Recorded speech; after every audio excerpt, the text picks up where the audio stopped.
cerita Perang Bubat itu, tapi ada yang saya kagum, legenda Sunda itu Sangkuriang. Bagaimana tuh Pak? Nah, Sangkuriang. Iya, ya Sangkuriang kan cerita rakyat, ya yang itu menjadi mitologi, Yes. ya kan? Karena pengetahuan di kita dalam pengkajian kerangan memahami Gunung Merapi, Ini Tangkuban Perahu. iya belum sempurna ilmunya. Apa ilmu Gunung Merapi itu ilmu apa sih, Be? Apa itu? Apa vulkanologi? Vulkanologinya belum berkembang sehingga memahami Tangkuban Perahu menjadi sebuah cerita legenda. Tetapi esensinya kan satu, dimanapun sama. Itu cerita itu kan versinya sama. Banyak lah di semua daerah punya versi, cuman dalam cerita yang berbeda. Ngawinin ibu tuh nggak boleh, intinya itulah. Iya, artinya begini Kang Deddy, titik ini ketemu ya saya. Sangkuriang, the religion, agama. Nah di sini tingginya sastra Sunda itu justru menjadi nama tokoh yang kontroversial. Sangkuriang itu, ya kan? Padahal itu artinya the religion. Jadi ada tradisi pendatang dari Kaukasia, kawin sedara. Ya kan? Lantas itu digambarkan pada seorang yang disebut Sangkuriang, nama yang kontradiktif, sedangkan dia artinya religion. Nah, Dayang Sumbi, sang ibu menolak itu. Lalu dia suruhlah Sangkuriang bikin perahu dan dia pergi. Sampai di situ ceritanya. Sebenarnya tambahan perahu ditendang jadi gunung itu tambahan aja. Iya, makanya. Sebab orang Betawi, Kang Deddy nggak yakin kalau gunung bukan perahu katanya Pak, yang ditendang nasi uduk.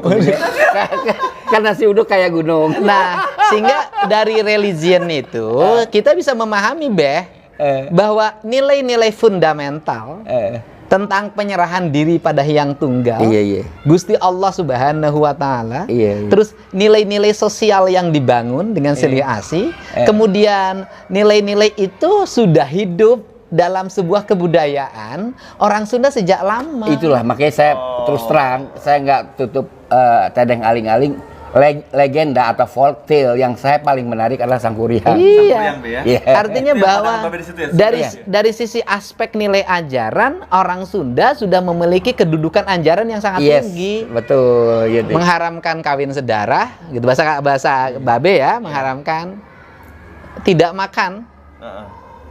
Makanan sesuatu yang kira-kira bertentangan dengan nilai kemanusiaan itu yang saya katakan. Sehingga orang Sunda misalnya malah banyak makan ayam. Iya, hayam. Hayam pun kan orang Sunda itu secara umum dalam sisi ajaran kan dibikin bakakak. Iya. Bekakak ayam yang. Nah, ini kan kayak bekakak. Bekakak itu bentuk penyerahan diri itu. Iya. Bekakak. Yang kemudian dibuat untuk sesajian. Iya, betul Pak. Nah, itu dari situ aja. Jadi orang Sunda itu kedudukan yang tertinggi, makan daging itu ya kaki dua. Saya mau lanjut dikit dengan Sangkuriang ya. Jadi nggak makan-makan lagi yang lain. Kawin sedara itu perlawanannya se-Indonesia. Perlawanannya ya. Misalnya suku terasing Lingon di Halmahera itu kawin sedara. Itu diusir. Tapi yang saya kagum dengan Sunda ini, dia melawan itu dengan puisi, dengan folk tale. Itu yang saya kagum. Di tempat lain digusur fisikal. Iya, karena orang Sunda itu kan halus, Gitu ya. Karena orang Sunda halus, maka dia menyampaikan sesuatu itu dengan silip, sindir, sindang, siloka, sasmita. Dia dengan silip, sindir, sindang, siloka, sasmita. Artinya apa? Bahwa menyampaikan sesuatu itu dengan simbol-simbol. Dan orang yang bisa membaca dengan fenomena simbol itu, dialah orang yang sasmita warusa durung winara. Dialah orang yang bisa memahami alam ini dengan baik, cukup dengan tanda-tanda. Tinggi kok. Jadi misalnya aja ya kan, saya mempelajari salamnya ya kan, Sampurasun itu kan. Sampur ada nama tempat di Cilincing, itu kan akses masuk dari laut. Jadi kalau kita mengucapkan Sampurasun mau datang, itu izinkanlah saya masuk. Iya, jelas masalah. Tinggi kan? Izin tinggi itu. Nah, sehingga dalam perspektif itu, karena dia tinggi, kenapa tinggi? Karena faktor makanan. Kan orang Sunda tidak makan sesuatu yang berat-berat. Daun-daunan, buah-buahan, bebetian, ikan, ya kan? Terus kemudian Yang tinggi, paling tinggi ayam. Iya, kaki 2. Kaki 2. Oke, iya. Ya gimana dia tidak memiliki tingkat sensitivitas yang sangat tinggi. Oke. Cuman ada titik lemah di situ. Apa maksud titik lemahnya, Kang? Karena dia sensitif, pundungan. Oh, ngambekan. Ngambek arti pundung. Pundungan, nggak dablek. Oh, yang pundungan. Jadi kalau dia tersinggung nggak mau bertengkar orang Sunda, pergi. Udah ngambek deh. Udah pergi dah, nggak mau ribut. Ya Be ya. Iya. Sehingga orang mengatakan daya juangnya rendah. Oh, padahal karena pundungan. Karena sebenarnya dia sensitif, dia hidup mengandalkan perasaan. Kalau rasanya sudah tidak bisa menerima, ngapain harus bertengkar? Udah pergi aja. Iya, Maka rajanya disebut ngahyang. Iya. Sebenarnya kan rajanya pergi tuh pundung. Pergi bukannya ke apa ruang angkasa. Dia pundung aja karena Pergi aja udah. karena lingkungannya udah berantakan, rakyatnya nggak bisa diurus lagi, paham dari luar sudah masuk. Makanya dengan dibilang kuat. baranang siang, Berenang pergi dengan siang. terhormat. Iya, udah pergi aja. Jadi raja ngambek. Pergi. ceritanya. Pergi Iya, dengan dia terhormat. karena terhormat. Oke. Baranang siang. Baranang siang. Ya apa sih ceritanya, Kang? Itu Kang mengenai itu? Baranang siang begini ya, kita cerita tentang kerajaan Sunda, ya kan. Jadi ketika ada boykot terhadap perdagangan kerajaan Sunda oleh Mataram dari 1550 sampai 1579, ekonomi Sunda merosot. Jatuh. Itu. Karena itu dia nggak mau melakukan perlawanan. Nggak Ya mau. sudahlah, begitu aja. Saya pergi aja. Di akses Baranang pelabuhannya siang. ditutup. Udah. Akses pelabuhannya ditutup. Justru malah dengan kejiwa besaran itu. Iya, dia lagi. biasa ngirim itu. Kalau kata Babe kan kemarin ya, Lada. biasa ngirim lada ke Portugis ya. Yes. Ke Portugis, pelabuhan Sunda Kelapanya, Sunda Kelapa, Be? Ditutup. Di Pelabuhan ditutup Juga, sama Mataram. Ancol juga ditutup. Nggak bisa lagi kirim barang. Oh, disitulah jatuh. Dia nggak mau ekonominya. perang. Nggak mau. Walaupun kavalerinya ada terdiri dari 4.000 ekor kuda. Itu Tom Pires yang bilang. Padahal kuat ya, Be ya. 4.000 ekor kuda sekarang dia aja kuat, ngalah. apalagi dulu. Oh, ini menarik lagi nih. Jadi filosofi Sunda itu lebih baik gue cabut Udah daripada tinggalin gua perang. aja deh. Oh, Sehingga kan tradisi waktu itu dari sisi politik Manggati Payun. oke. Ya lu duluan. Ya, orang gitu. Sunda itu kalau disuruh duduk di depan nggak mau. Iya. Manggati Payun.